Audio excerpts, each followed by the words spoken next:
reassessed shit. Welcome to Trash Talk MMA. Smile on my face, behind my back, and talk trash. The #1 podcast for news and insight that matters in the world of mixed martial arts. I don't want to hear it! Brought to you live and unfiltered from all four corners of the globe That's what you said. by MMA aficionado Antoine Peltier. Yo, and welcome to the Trash Talk MMA podcast. I'm your host, Antoine Peltier, and today I have a very special guest on the show, current UFC competitor in the lightweight division, Nick Hein from Germany. Nick, how you doing, buddy?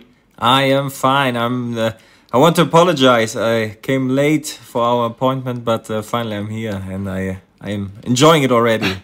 No apologies necessary, brother. I know everybody's busy out here, and you've got a lot on your plate. I know you're a very multifaceted individual. Yes, thank you. So why don't we start off with the good news?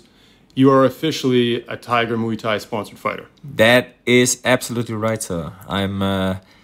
I came here like almost 2 months ago. I came here like with a purpose. I wanted to find a new camp because like I had 2 fights in the UFC till now, and I changed camp twice. I wasn't satisfied with the conditions I found there in Germany, so I knew I need to change something, and there were like a lot of fighters and people close to me that told me like, you have to go to Thailand. And usually, you know, when you think of Thailand, you think of Thai boxing, you know. Yep. Like the MMA part, you know, wasn't that known for me till now. I came here, I had a lot of expectations, and they were fulfilled, and I'm really happy. I'm so glad I came here. I'm so glad with the training partners, with the coaches, with everything, and yeah, it's happening. So it sounds like this is almost for you a kind of a fresh new start to an already pretty deep career. It absolutely is. I'm really a little bit excited also for this interview because, you know, there's some things that you probably don't know till now because but I don't want to like go too further in the interview yet because I came here. I quit my job actually as a policeman, which we probably didn't announce yet that I was a policeman. But it's there's a lot of stuff that was going on, and so we should start at the beginning probably. Is the beginning for you? Do you want to talk about how you started in martial arts, or do you want to talk about these? You've been a policeman, you've been an actor, you've got a really fascinating story. Where's the best place to start to tell your story, Nick? Where's the best place? That's a good question. Well, let's start with the MMA. How I got into MMA. Well, I used to be a judo player in the judo national squad for 10 years. I started judo when I was 6, and then after 10 years I was like part of the national squad. I was how you say that in the Olympic team, but I wasn't like the first guy. I was in the election for the Olympics. Yeah. And then there was also the time I like after school and university, like I went to the police force. You have to have like as an amateur fighter, you have to have like a job, of course, that provides your living. And I was at the federal police and also like an Olympic. How you say that? I know what you mean. What's the exact word? It's like you weren't an Olympic qualifier. Yeah, something like this exactly. So it all happened around 2004. So for 4 years I was trying to get into the Olympic Yeah, it team. seems like that was a real. Yeah. That was an objective. Alternative is the word. Olympic alternative. Yeah, there we yeah. go. Okay, so you were you're an Olympic alternative. Okay. So and I was in the federal police, and like in 2008 I was really close, but then I broke my leg during a training session after a training camp in Russia. In judo? In judo, yeah. I broke it but I broke it at home, and I remember this year I was in Japan with my wife. My wife is Japanese. Yep. And I didn't, because I was so disappointed not being able to compete in the Olympics, I didn't want to see any of the television program. Like, I tried to avoid television in Japan, and the thing is, it was in China, which is like almost the same time zone like Japan, which means like when I woke up from morning to night, there was Olympic Games everywhere. It was on the radio, it was in the city, and every television, everywhere, and everyone was talking about it. So I tried really I tried to avoid it as good as I could. And I remember I was on my crutches, you know, all the day, like with my crutches, walking through Tokyo. And as we came home, my wife and I, after a long day of not being at home where the television is, I was totally exhausted all the day on the crutches. I fell on the couch. I switched on the TV, and the first thing, it's really true, the first thing I saw was the guy that went in my weight category from Germany winning the Olympic Games right now. It's really true. I tried to avoid it. I came home, I switched on the TV. Just to watch the news or something, right? Just to watch anything and I see really right now, it was live broadcast. It was Ole Bischof winning the Olympic Games. And for me, it was like, this was like a bitch slap from destiny in my face. It was like, why? And I mean, of course, it was good for him, and he's a good guy, you know, he deserved the win. But for me, it was like a dream collapse, and also like being like rubbed in my face, like that I didn't go there. So I think that day and that year, the flame for judo just vanished, and I must go back again. In the year 2000, I got one of those VHS of UFC 1. Yep. And when I saw this, like, this is probably the story like most of the guys say. When I saw this, I was shocked at the beginning that something like this exists, but at the same time I was thinking, I think I could do that. And you know, this... So, because in 2000, because you're 30 now, correct? Yes. I was 16, 15, 16, yes. Yep. And this seed, you know, was planted in my brain and grew like every day. And I was thinking of that every day more and more. And I started to do boxing a little bit. So 2008 was actually the year where the passion for judo went down and for MMA overtook the judo passion. And I remember after this year, after also the recovery of my leg injury, I directly tried to find an MMA club. Okay. I called there. I remember the coach was like, he didn't know who I was, that I had some experience. I said, my name is Hein. I'm, how old was I? 25, I think. I'm 25 years old and I want to do MMA and I want to fight as soon as possible. And he was like, hold on, wait a minute, you know. And yeah. So, I mean, okay, so you're saying you did this around when you were 20? That's what I mean. So you saw the UFC when you were 16. That already planted the seed for you getting into MMA. 10 years later. I mean, let's talk about what's the MMA scene in Cologne 15 years ago?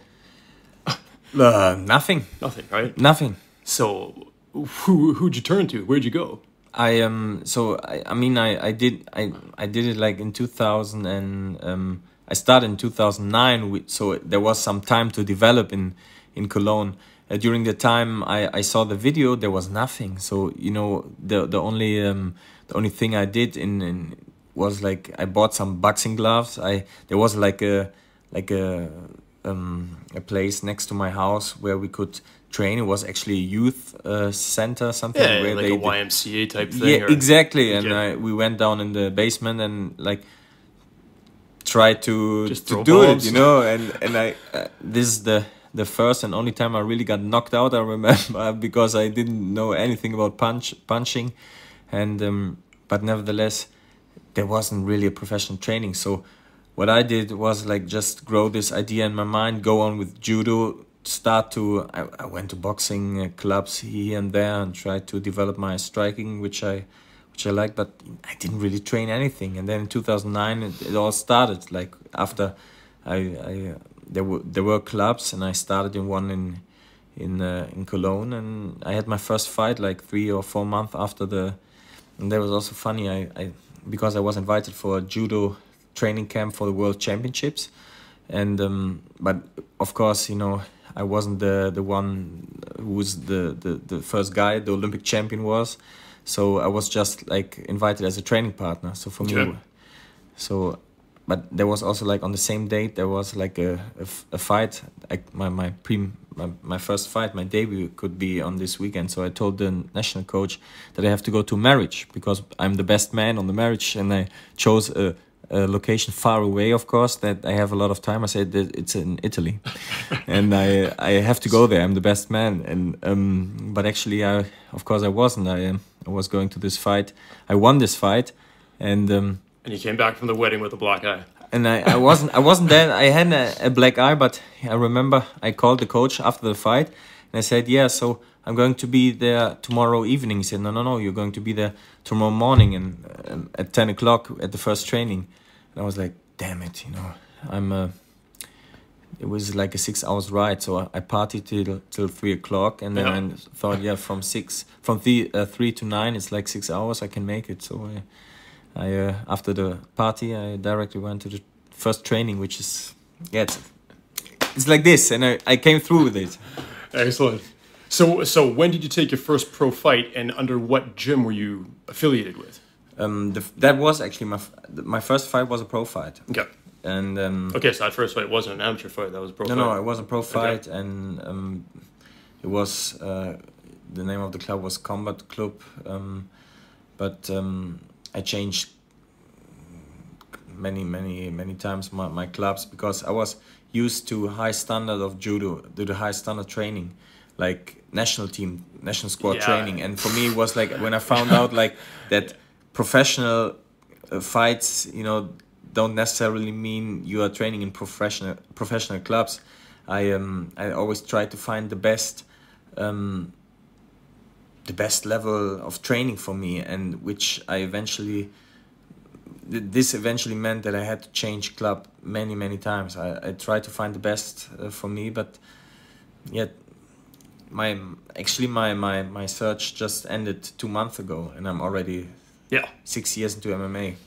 Well, that's good. I mean, this must be a huge relief for you because I mean, the camp hopping, changing. I mean, on one end, it's great. You're getting a variety of training partners, a variety of different people. But everybody who I'm talking to out here, they love the quality of the training at Tiger Muay Thai. They love the consistent people that are there all year round, and they love the steady flow of constant new talent coming in and out. Yes, and so for you, I mean, that's just a breakthrough, right? It is, and if I tell you my story about my MMA, my 2 MMA fights in the UFC, you wouldn't believe it. For example, my first was the debut last year in Berlin also, and 2 days before my fight, my team, which so-called team, left me because they weren't satisfied with the hotel. Wow. They You're left getting me. the opportunity of a lifetime. Getting the opportunity of a lifetime. You must imagine I was sitting at the press training because I was the German fighter that was supposed like to be the last on the pre-card. Yeah, on the prelims. Prelims. Yep. So because it was my debut, they were expecting a lot. There was a lot of I did good media work till that day. So they invited me for the press training, which is actually just for the main card fighters. For like the open workouts. The open workouts, which was Musashi and Mark Munoz. Yep. And there was, I think it was Owen Sampreux. Yep. He was sitting there with, you must imagine, I'm sitting in the dressing room. There's OSP sitting next to GSP. He was there, he visited him. So Awesome. GSP is sitting there. The 2 SPs. Yes, they were sitting on my right. On my opposite, there was sitting Mark Munoz with his team, all the big guys. And I'm waiting for my team to arrive, like to hold mid, like for the, and they came. and you're just solo. And they said, actually they were just, I think all the development till the fight, because there was a huge media attention, that was just too much for all of them. And all the work you had to put in, they were already stressed out. And they probably expected something else. They were thinking when you come to the UFC, everyone becomes a millionaire instantly. I don't know what they expected, but they weren't satisfied with the hotel, so they left. They came there, my coach was there, and he was like, I saw the desperation in his face, and it seemed to me like he wanted just to get out. He said, we're leaving, and I was like, you must be kidding me. So, did you have a corner for the fight? I mean, I went in with my best friend, and a coach I got to know 3 weeks before, and my first opponent of like, it wasn't like an MMA fight, but it was like a kind of MMA fight. Actually was my first training sparring guy. Yes. Okay. And these were so in your corner for your UFC debut, you had your first sparring partner. Yes, and your best friend. And my best friend, yeah. And you won the fight. I won the fight. It was versus Judoka, correct? Yes, it was. Yeah. By the way, Judoka married my sister this night, from yesterday to today. What? This podcast is getting more and more. Wait a second. No, yes. Judoka just married your sister? Yeah, I think it's like it was today because of the time difference. They got to know each other after my. Well, that's a piece of MMA trivia. You've got to be the first guy who has an opponent that's married a family member in the history of the sport. Within a year, yes. That's hilarious. Now walk us through that fight. So you go in there, you're ditched by your camp. I'm ditched by my camp. It's a UFC debut. And my wife was really desperate. She was with me that time. She was a little bit crying because she thought everything was going down. The UFC press worker from Germany, Susanne Brandes, she was absolutely desperate because everyone expected so much of this debut, you know. Everyone expected that this fight and this event coming back to Berlin, you know, could change maybe something in Berlin. And if the so-called clean man like Nick, the sergeant, you know, the police officer, the actor, if he loses the first fight, you know, all the excitement. Yeah, you break the momentum, you know. Yes. It's just a lot of build-up, a lot of momentum, a lot of anticipation, and it was on you to follow through with it. And I could see the desperation in everyone's face, and I remember I was also a little desperate at the beginning, but then I thought, you know, nobody's going to take this away from me. This is something I worked for all my life. And this is not just an empty saying. I was really, and you know, I'm a huge believer in God, and believe me or not, he was my team actually. I got a really huge self-confidence like a day after this happened, and believe it or not, it was this, you know, when sometimes crazy things happen, you're like, okay, now we are going to do it by all means, like do whatever it takes. Whatever it takes. Now we came that far. This is getting. It was like a Hollywood story, you know. You see Over the Top with Sylvester Stallone, and there's of course this personal drama just right before his most important fight. He just lost, and then they want to take his son away, and he's like, you know, the drama, and it was like the same. And I like those kind of movies, and I thought I can do my own movie now, and it worked out. It was. I mean, of course, not everyone knows that, but it was really some personal background drama, and I felt like I can do this because I trained so hard, and I don't know if you saw the fight. I did. I watch every UFC. Yeah, fight. Okay, and the fight was just so cool, you know. I was like, and Dober's a good opponent. He is good. He bet Jamie Varner in the first round. The next fight, and I'm a huge Jamie Varner fan. Yeah, and he was, and he has some momentum right now. Also, he just got totally screwed in his last fight. He just got totally robbed in Brazil, which is, you know, the worst stoppage in the history of the sport. The worst stoppage in history in the sport. So he's going to shake that off because, you know, he got his win bonus spoken by Dana White. Everyone knows that this is a robbery. The referee trained with the guy, Leandro Silva, something, you know. Santos, Leandro Santos. Or whatever, He's so, you know, he's going to shake it off, and he's going to win more fights. How would you take that? I mean, okay, this guy's actually part of your family now.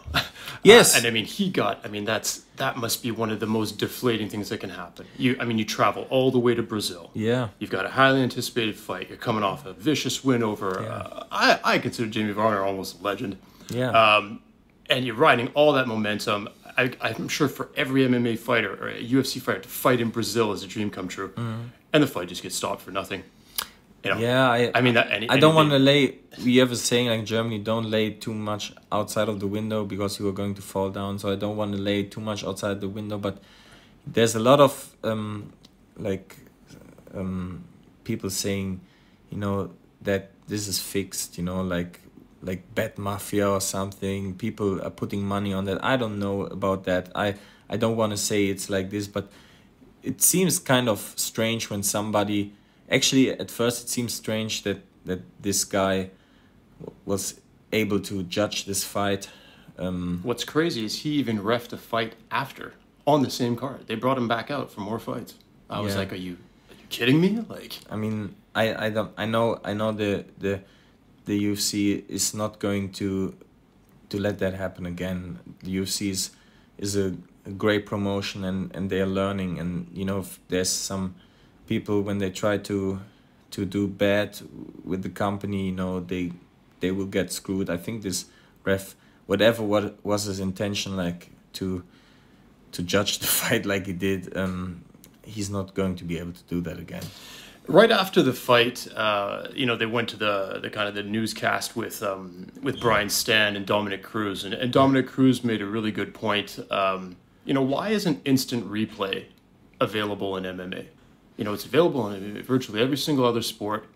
I think what problem, are your thoughts on if is a replay an option in MMA? And you know, I mean, it's a fight where, you know, it's a matter of inches and seconds. I know. Yeah. I mean, in this case, in this specific case, you know, this instant replay would probably be a good solution. But I also think instant replay can cause some additional pressure on the referees, because you know this ref is probably a black sheep. There's not. I mean, I know some of the refs from the UFC, and I think they're doing awesome jobs. You know, they are the ones who carry a lot of responsibility. Certainly do. As soon as you put like an instant replay on them, it's like you put judges on the judge, and this is going to, because you know these judges have to decide to their best opportunities, and when you put instant replay in it, you know, this makes a judge unnecessary from then on, because you're going to have like maybe 5 or 6 camera guys, you know, capturing everything, and there's like a court of people, a group of people that's going to, because they did that in judo also, and usually it made everything more complicated and worse, because there's like 2 people saying they refer to the instant replay, they say I see it like this, I see it, other people say I see it like this. It's just, but I mean, this is super damaging for Dober's record. I mean, you've got to sympathize with the guy. If instant replay is not an option, what if this happened to you? What would you want to see the outcome happen? This could happen to anybody. Yes, but I think it was obvious to everyone during the fight and even after that what happened is not right. So what is going to happen now? Everyone knows that Drew kind of got robbed by the ref, and I think the result is going to be changed anyways to a no contest. I've heard they're not going to change it. I've heard they're not even. He's not even. I've read something this morning. Don't quote me on it, but I think he's not even really getting the right to appeal. That the decision has been made that it will stand. Nevertheless, I think that he's going to get. How you say that? Should he get a rematch? Should he get yes, I think he's. I mean, it should be overturned to a no contest, as far as I'm concerned, and he should get a rematch. Yes, I think he should not be in Brazil. Yes, the other dude should go to his hometown. I totally, or in Germany. Or in Germany. In Berlin, maybe. Yep. He's going to have a home crowd there too. Yep. So yep. I believe it's going to be like this anyway. Yep. And I think, you know, it's just a matter of how somebody that is capable of making a decision like this is going to react to this. I mean, that Dana gives him the win bonus is like, what really counts is everyone knows that he didn't lose this fight, and everyone that also is going to be responsible for his future knows. Yeah. Of course. But you know, records are fighters always. So it's funny because I bring in a lot of guys here to interview, and a lot of them talk about how, you know, SureDog is inaccurately reporting their record, that there's, you know, for example, there's an amateur fight that they're considering a pro fight, so it shouldn't be in their pro record, this and that.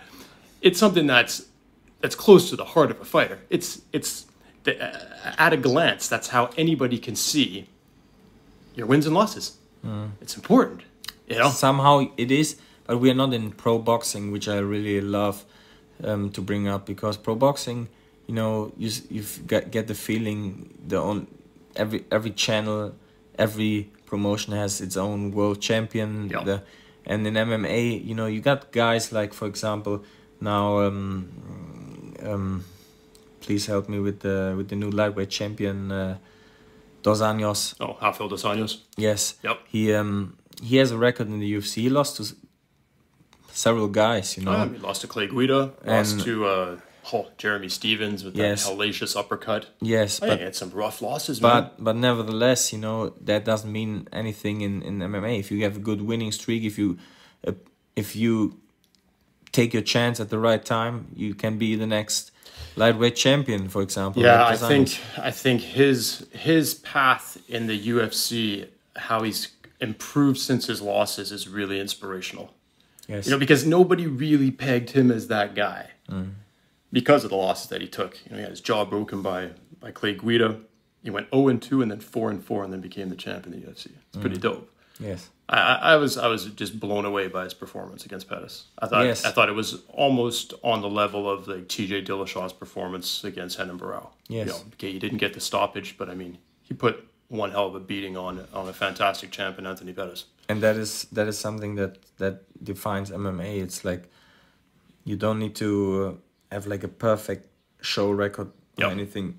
You know, anything is possible at any time. Anything possible at any time. Yeah. And this is why I love the sport also. So before we started recording, we touched on the topic of confidence. You were mentioning that somebody came to ask you, I don't know in what context, of where you get your confidence from, and you've had other careers as a federal police officer in Germany and as an actor. Yes. How did you get into being a federal policeman, and what has that done for you in terms of being a fighter?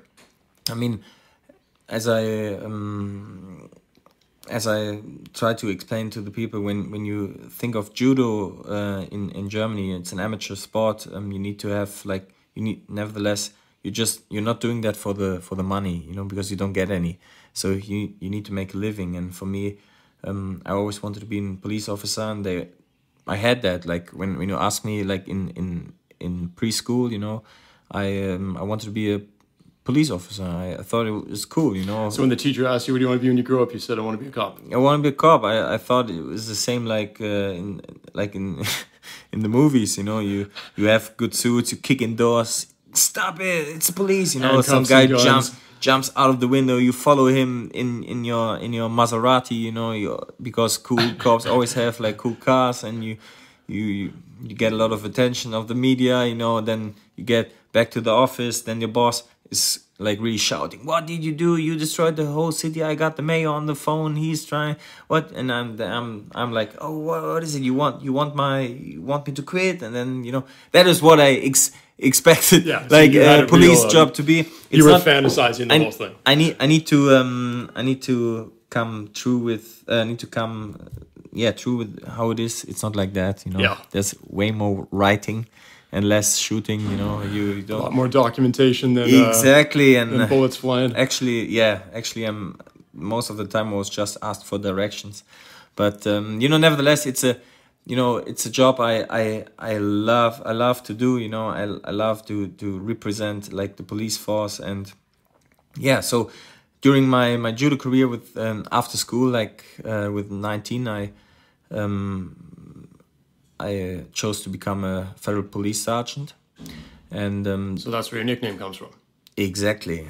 Nick, Nick Sergeant Hein, or is Nick the Sergeant Hein? It's actually Sergeant Nick Hein. Sergeant Nick Hein. It's okay. The nickname. How does Bruce Buffer say it? Yes, Sergeant Nick Hein. And I like that, and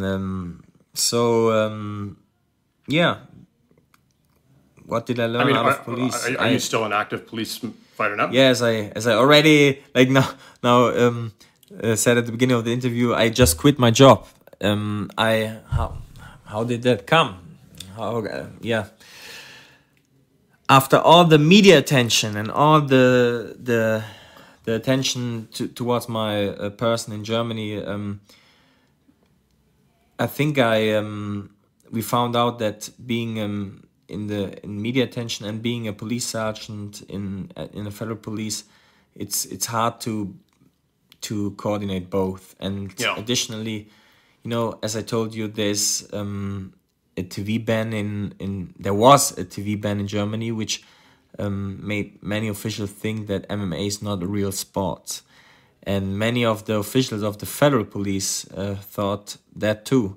And although I have a huge fan base in Germany at the police forces, the officials, there's some political perception issues there. Exactly. Yeah. And they, after 11 years of police service, they came to me and said, "You have to decide." Really? Your job. Oh, really? So they made you pick between the two, eh? Yes, and I wanted to be a UFC fighter like all my life, and I know I have like that the police service, you know, provides me safety for my family and me, like for all of my life, because you get this there's like a status, like you get a police officer for life. When you get announced that, okay, anything can happen, they will provide everything for you and your family for the rest of your life. So you have that almost, I guess, is that like financial security? Yes, it is a financial security. So, and even though you're no longer an active policeman, they'll still provide you that? No. Oh, they won't?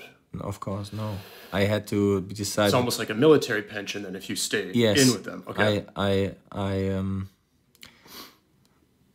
I decided not to go for the safety, but for my dream. And good for you, man.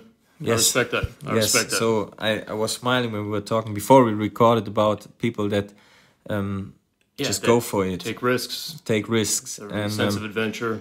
So I thought after this trouble in my first and also second fight, I had something almost similar to the first fight in my second UFC fight, like this drama. I thought, if I am going to risk the financial security of my family and my own for my sport, then I want to do it as professional as I can. And if that means I need to change country, I need to change camp on another continent, then so be it. So are you living here in Phuket now? I'm not living here yet, but I just came here just to see if that is right for me. But as I like it and not like it, if I know that this is going to be the place, I'm going to come. I need to go back to Germany now. I need to settle some stuff, and at first I'm going to go back like in a few weeks to do my fight preparation for my next fight here. And but thoughts came up, of course.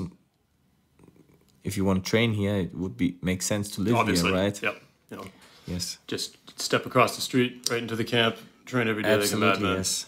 Now you have another career. You're an actor on a TV show. Yes. I have the name in front of me. Diese Kaminskis. How do you pronounce that? Diese Kaminskis. Diese Kaminskis. Diese Kaminskis. Yes. And it's about 3 incompetent brothers running a funeral parlor, is what I read on the line. That is absolutely right. And I'm the youngest and dumbest. Is this show currently running? Yes, it was just the first season just finished. Okay. And it was a huge success. Really? So it's a popular show? The thing is, it's not airing on a big channel yet, so it was more like a how you say that, like a secret tip. Yeah, like. Okay.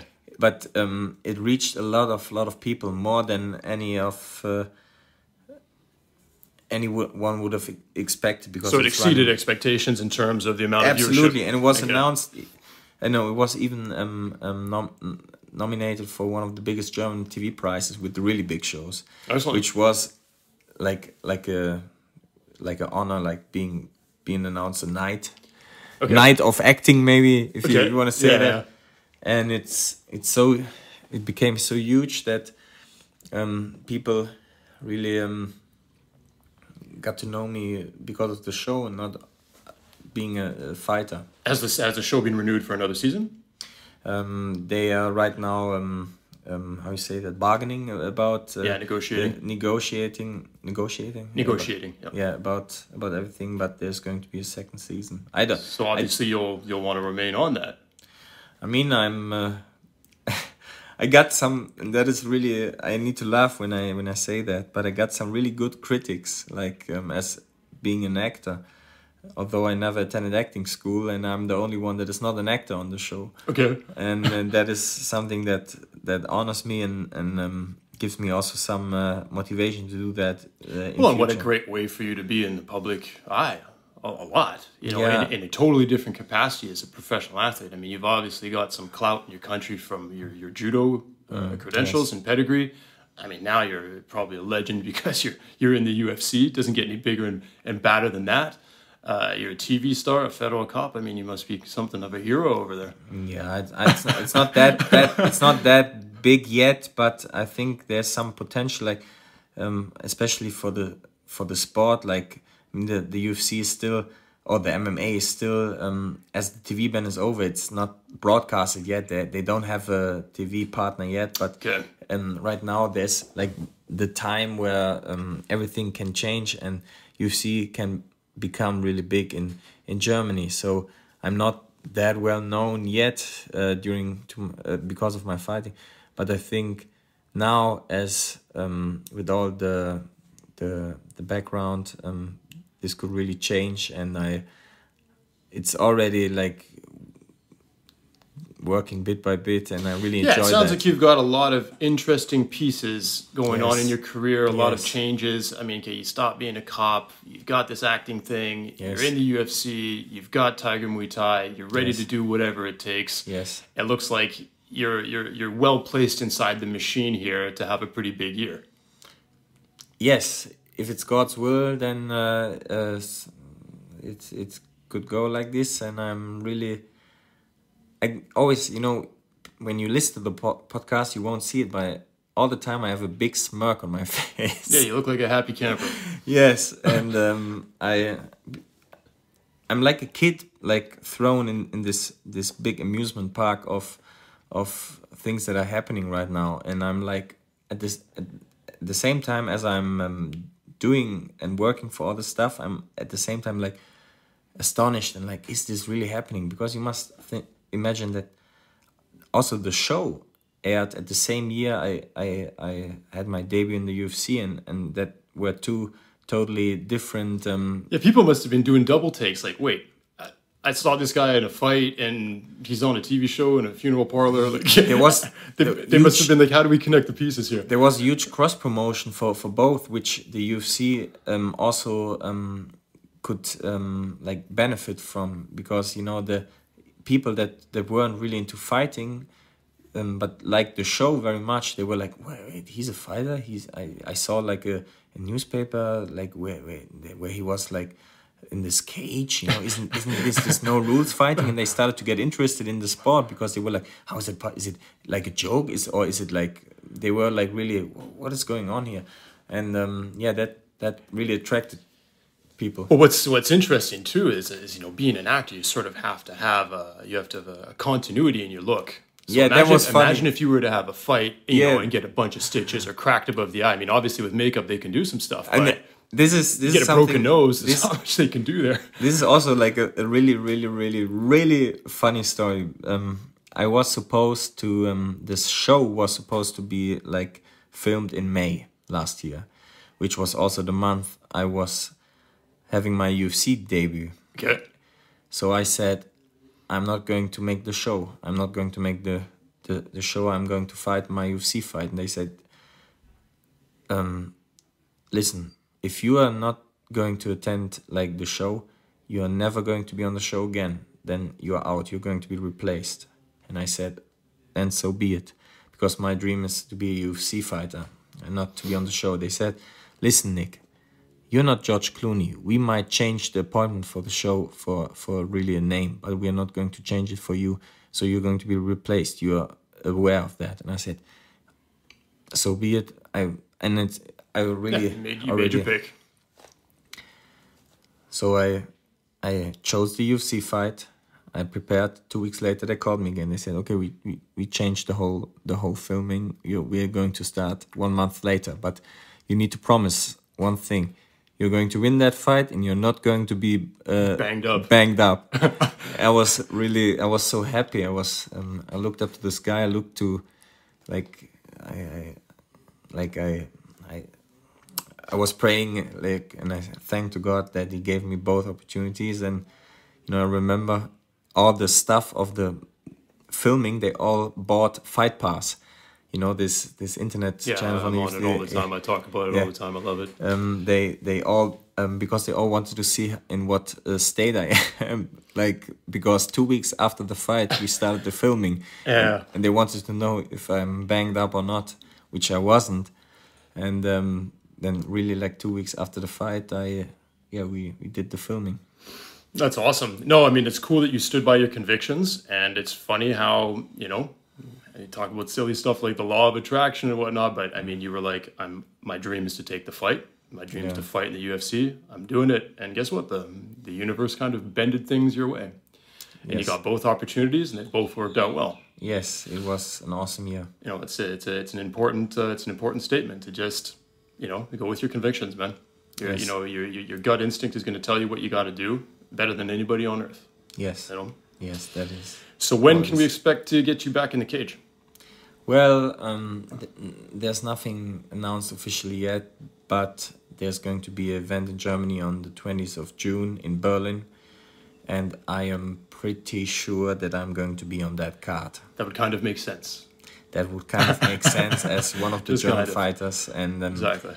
I had the great honor to officially announce this date when I was invited as a guest fighter to the event in Stockholm.